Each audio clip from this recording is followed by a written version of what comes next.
चला पाहूया प्रकाशसंश्लेषणमधली पहिली आणि सगळ्यात महत्त्वाची पायरी लाईट रिॲक्शन. याचं उत्तर शोधायला आपल्याला वनस्पती पेशींच्या आत अगदी सूक्ष्म जगात शिरावं लागेल.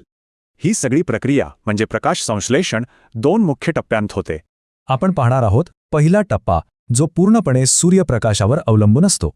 ही प्रक्रिया पेशीमधल्या एका खास भागात घडते.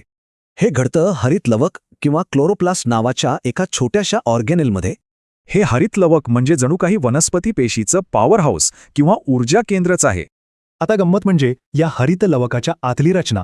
ह्या तबकड्यांच्या ढिगांना ग्रॅना म्हणतात आणि त्यांचं काम खूप महत्वाचं आहे.